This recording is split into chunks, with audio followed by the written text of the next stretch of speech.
Deepavali special motichoor laddu எப்படி செய்யறதுன்னு பார்க்கலாம் வாங்க. மோத்திச்சூர் லட்டு பண்ணுறதுக்கு என்னென்ன பொருள் தேவைன்னு பார்க்கலாம். 1 கப் கடலை மாவு, 1 கப் சர்க்கரை, 1 ஸ்பூன் ஏலக்காய் தூள், முந்திரி 5 முந்திரி நல்லா பொடி பொடியாக நறுக்கி வச்சுருக்கேன். ஒரு 4 பிஸ்தா பருப்பையும் அதையும் நறுக்கி வச்சுருக்கேன். உங்களுக்கு எந்த நட்ஸு தேவையோ அது நீங்கள் போட்டுக்கோங்க.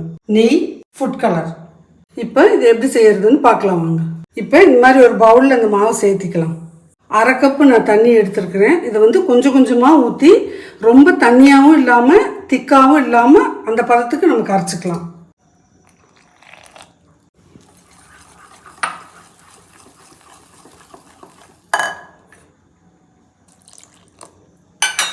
கொஞ்சம் கொஞ்சமாக ஊற்றி தண்ணி சேர்த்து கரைச்சிக்குங்க.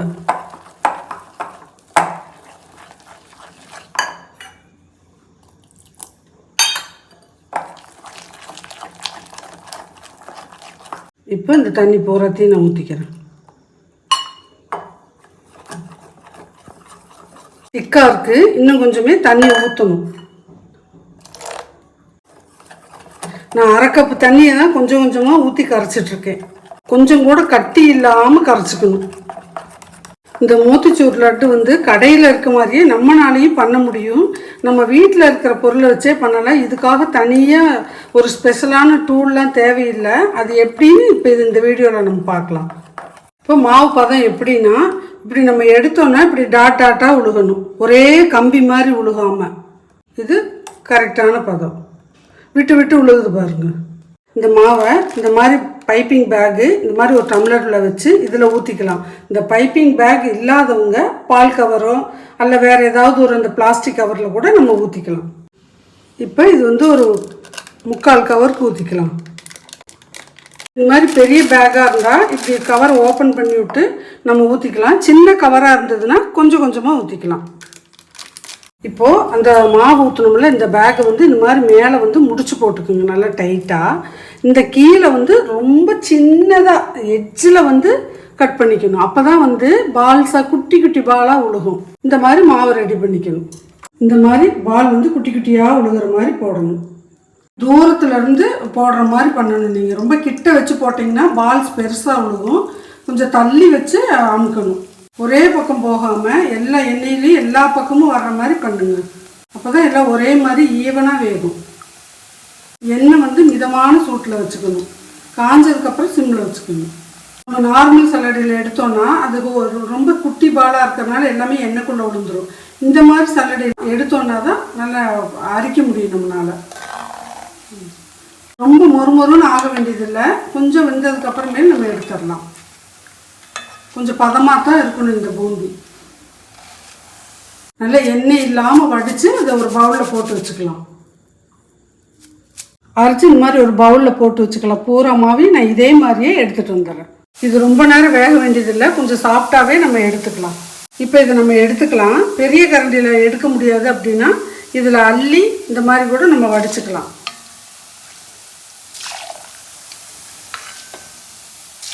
பூந்தி பாருங்கள் எவ்வளோ குட்டி குட்டியாக இருக்குங்க.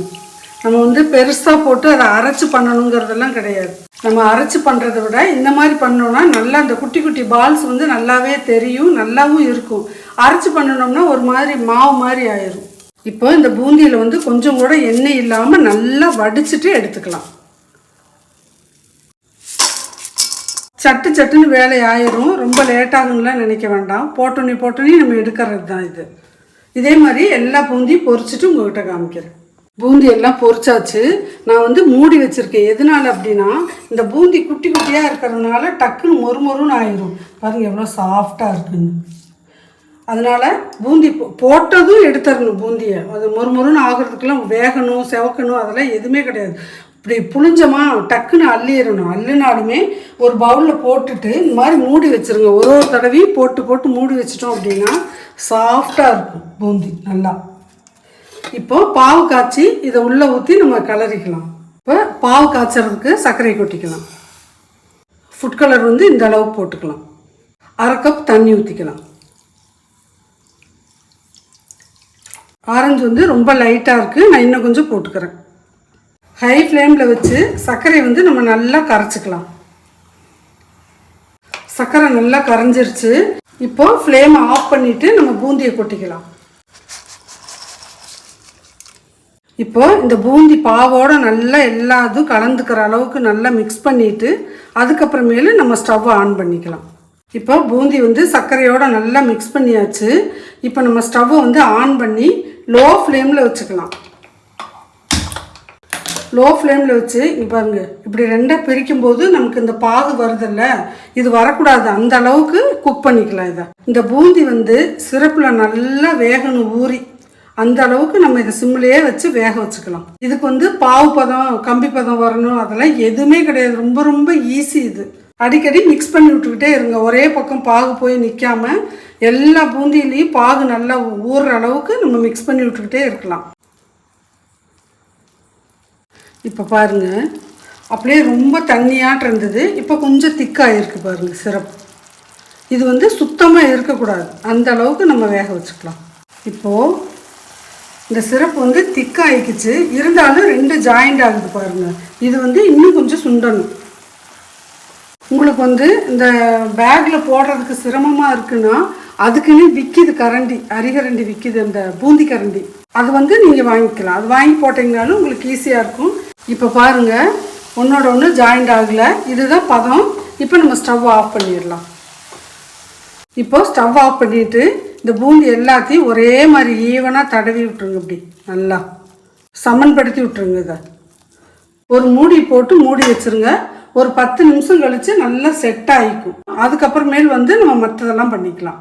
10 நிமிஷம் ஆயிடுச்சு. இதை நம்ம ஒரு பவுலுக்கு மாற்றிக்கலாம். நல்லா எல்லாமே நல்லா ஊறிக்கிச்சு பாருங்கள். இப்போது ஒரு ஸ்பூன் நெய் ஊற்றிக்கலாம். கொஞ்சமாக ஏலக்காய் தூள் போட்டுக்கலாம். இப்போது முந்திரி, பிஸ்தா. இப்போ இதை நல்லா மிக்ஸ் பண்ணிக்கலாம். நீங்கள் மெலன் சீட்ஸ் கூட சேர்த்திக்கலாம், நல்லாயிருக்கும். இதை நல்லா மிக்ஸ் பண்ணி கொஞ்சம் ஒரு 10 நிமிஷம் ஆற விட்டுறலாம். இது சூடாக நம்மளால் உருண்டை பிடிக்க முடியாது. நல்லா ஆறட்டும். ஆறுனதுக்கப்புறமேல் நம்ம உருண்டை பிடிச்சிக்கலாம். ஆறிடுச்சு. இப்போ நம்ம உருண்டை பிடிச்சிக்கலாம். அப்படியே அமுக்காமல் ஜென்டிலாக பிடிச்சிக்கோங்க. இதே மாதிரியே எல்லாத்தையும் உருண்டை பிடிச்சி எடுத்துக்கலாம். அவ்வளோதான், எல்லாமே உருண்டை பிடிச்சிட்டு வந்தாச்சு. ஒரு கப்பு கடலை மாவுக்கு 11 லட்டு வந்திருக்கு. நீங்கள் இப்போ இந்த லட்டு யாருக்காவது கிஃப்ட் பண்ணுற மாதிரி இருந்துச்சு அப்படின்னா இந்த மாதிரி கப் கேக் பேப்பரில் கூட வச்சு நீங்கள் இந்த மாதிரி நீங்கள் கொடுக்கலாம். பிஸ்தா இந்த மாதிரி மேலே வச்சு நம்ம அழகுபடுத்திக்கலாம். லட்டு எப்படி இருக்குன்னு பாருங்கள். அவ்வளோதான், மோத்திச்சூர் லட்டு ரெடி ஆயிடுச்சு.